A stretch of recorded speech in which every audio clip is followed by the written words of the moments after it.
जल्दबाजी और मोहब्बत। मम्मी मैं जा रहा हूँ। मम्मी बेटा टिफिन तो ले जा। देरी हो रही है मम्मी, वही कैंटीन से कुछ खा लगा, फिक्र मत करो। मेरा नाम विजय है और मैं मेडिकल स्टोर पर जॉब करता हूँ। सुबह दुकान में ही खोलता और रात में मुझे ही दुकान बंद करनी पड़ती है। इसलिए अगर देरी से दुकान पहुँचता तो मालिक गुस्सा करता, इसलिए कभी कभी टिफिन छोड़ देता हूँ। आज भी टिफिन नहीं ले पाया। मम्मी परेशान हो रही होगी पर दुकान भी खोलना है, इसलिए माफ करना मम्मी।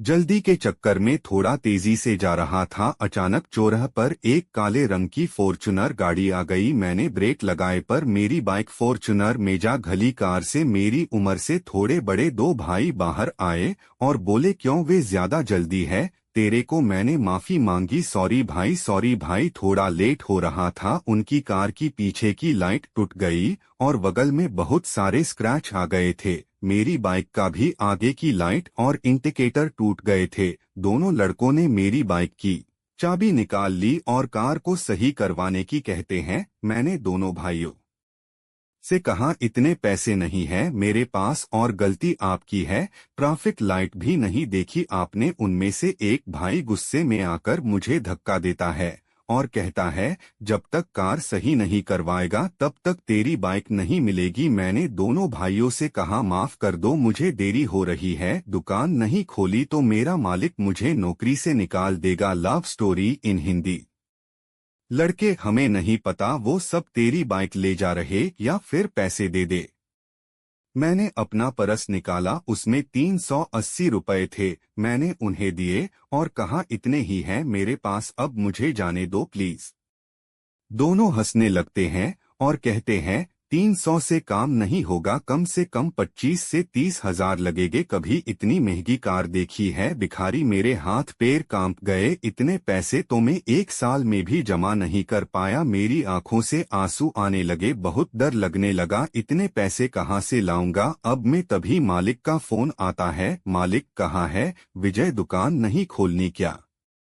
मैंने मालिक को बताया, मालिक मेरा एक्सीडेंट हो गया है और ये लोग 25 हजार रुपए मांग रहे। मेरी बाइक रख ली। मालिक, तो मैं क्या करूं? पैसे दे और जल्दी दुकान खोल, तेरे वजह से मेरा नुकसान हो रहा है। दुकान थोड़ी ही दूर थी। मैंने दोनों भाइयों से कहा, मेरी दुकान यही पास में, आप मेरे साथ चलिए, मैं अपने मालिक से आपको पैसे दिला देता हूं। दोनों भाई ठीक है चलो, मुझे अपनी कार में बैठा लिया और मेरी बाइक दूसरा बाला भाई लेकर आ रहा था। दुकान पर पहुंचते ही मैंने दुकान खोली जल्दी जल्दी। मालिक को हो, आज इतनी देर हो गई, ऐसे ही चलता रहा तो कल से काम पर आने की जरूरत नहीं है और चाबी देकर जाना, तू मत जाना लेकर। मालिक, 25 हजार रुपए उधार चाहिए, हर महीने मेरी सैलरी में से 2 हजार रुपए काट लेना। मालिक, दुकान खुल नहीं पाई और तूने पैसे मांगना शुरू कर दिया। पैसे नहीं दिए तो मेरी बाइक ले जाएंगे। मालिक गुस्से में, तो मैं क्या करूं, मेरे पास नहीं है पैसे। मैंने उन भाइयों से कहा, आप अपना नंबर दे दीजिए, मैं आपको हर महीने 2 हजार रुपए देता रहूंगा। उन लोगों ने भी मेरी बात नहीं मानी और कहने लगे, तेरे चक्कर में यहाँ धूप में नहीं खड़े रहेंगे, पैसे नहीं है तो बाइक ले जा रहे तेरी, इसे बेचकर अपनी कार ठीक करवा लेंगे। नहीं भाई, मैं पैसे दे रहा हूँ। और सोचने लगा, कहाँ से दूं इतने पैसे। उनमें से एक भाई कहने लगा, अपने घर ले चल रहे, वही सोचता रहेगा, यहाँ तो बहुत गर्मी लग रही है। दूसरे भाई ने कहा, ठीक है चलो हमारे साथ और पैसे मंगवा लो और अपनी बाइक ले जाना। मैंने मालिक से कहा, मालिक आज की छुट्टी दे दीजिए, कल से टाइम से आ जाऊंगा। मालिक ने कहा, ठीक है जाओ, कल टाइम से नहीं आए तो अब मत आना।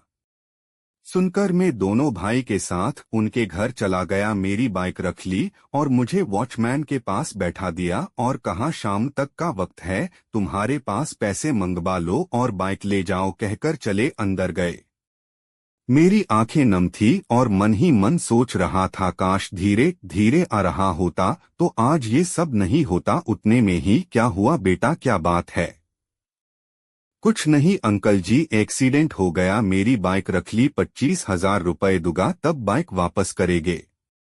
अंकल, अरे अरे बेटा, बहुत बुरा हुआ तुम्हारे साथ, लो पानी पी लो, टेंशन मत लो, सब ठीक हो जाएगा। काफी देर तक बैठा रहा। मेरा कोई दोस्त नहीं था जिससे मैं पैसे मांग सकता। फिर मैंने अपने पड़ोसी राजू भैया को फोन किया और उन्हें इस घटना के बारे में बताया और पैसे मांगे। राजू भैया, इतने पैसे तो नहीं है विजय मेरे पास, सॉरी भाई। भैया, मम्मी को मत बताना इस बारे में, ठीक है, कहकर फोन काट दिया। कुछ रिश्तेदारों को फोन किया, उनका भी यही जवाब आया। किसी को मुझ पर यकीन नहीं था कि मैं इतने पैसे लौटा पाऊंगा। शाम हो चुकी थी। अब मेरे पास बाइक को छोड़कर जाने के अलावा कोई रास्ता नहीं था। मैंने बाइक को देखा, मेरे पिताजी की बाइक थी। वो इस दुनिया में नहीं है। भावुक हो गया और रोने लगा। मोहब्बत, तभी एक लड़की आती है और कहती है, क्या हुआ, रो क्यों रहे आप? शायद उन्हीं दो भाइयों की बहन थी। मैंने कहा, कुछ नहीं, ऐसे ही अंकल, मैं बताता हूँ बेटी। अंकल ने पूरी बात बताई। जब तक ये पैसे नहीं देंगे आपके भाई इनकी बाइक नहीं देंगे। इतना सुनकर लड़की मुझसे रुकने को कहा और अंदर चली गई और 25,000 रुपए लेकर आई और मुझे दिए और कहा, ये दे दो मेरे भाइयों को और अपनी बाइक छुड़वा लो। यह भी पढ़े हमारी कहानी। नहीं, मैं आपसे पैसे कैसे ले सकता हूँ? लड़की, दोस्त समझकर ले लो। मैं नहीं ले सकता आपसे पैसे, ये गलत है। लड़की, अच्छा एक काम करो, उधार ले लो, बाद में लौटा देना। वॉचमैन, अंकल, बेटा सही तो कह रही बेटी। ठीक है, मैं आपको हर महीने 2,000 रुपए देता जाऊंगा। लड़की हंसते हुए, अच्छा अच्छा ठीक है, अब ये लो पैसे, वरना फिर इंटरेस्ट भी लूंगी इनका। अंकल, हाँ हाँ सही बात है, और हंसने लगे वो भी। मैंने पैसे ले लिए और लड़की के भाइयों को बुलाकर अपनी बाइक छुड़वा ली। दोनों भाई पैसे लेकर अंदर चले गए। रात हो चुकी थी। मैंने लड़की को शुक्रिया कहा और जाने लगा। तभी लड़की, अरे अरे कहाँ जा रहे? अपना नंबर तो देकर जाओ, अगर मेरे पैसे लेकर भाग गए तो कहाँ ढूंढगी तुम्हें? अरे हाँ, मेरा नंबर लिखो। नंबर देकर मैं घर आ गया।